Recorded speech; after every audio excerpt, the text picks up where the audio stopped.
Condensation is a big issue when you're dealing with any kind of camper or rooftop tent. And there's two ways that we deal with it in the Lone Peak camper. Built in, straight from the factory, we have condensation vents in the tent that you can pop open.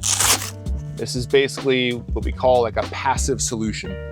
Just allows some airflow to move in and out of your tent. If you're looking for a more active solution, we have something called a roof vent fan that's built into the roof here, and it opens up manually with a knob like this. Then it also has controls where you can choose whether you want the air to blow in or if you want to suck air out. Maybe if you're doing some cooking inside, that would be a good use for that. It has different speed options. Typically, just kind of a tip from me is I'll keep that.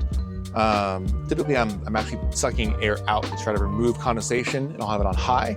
And then I'll turn it on and off from juice box. That way I can control it with my app and I don't have to get up here. The only thing I have to do is remember before I start driving to close this guy.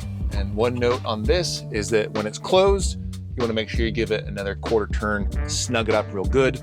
That way so that the lid won't vibrate open when you're driving.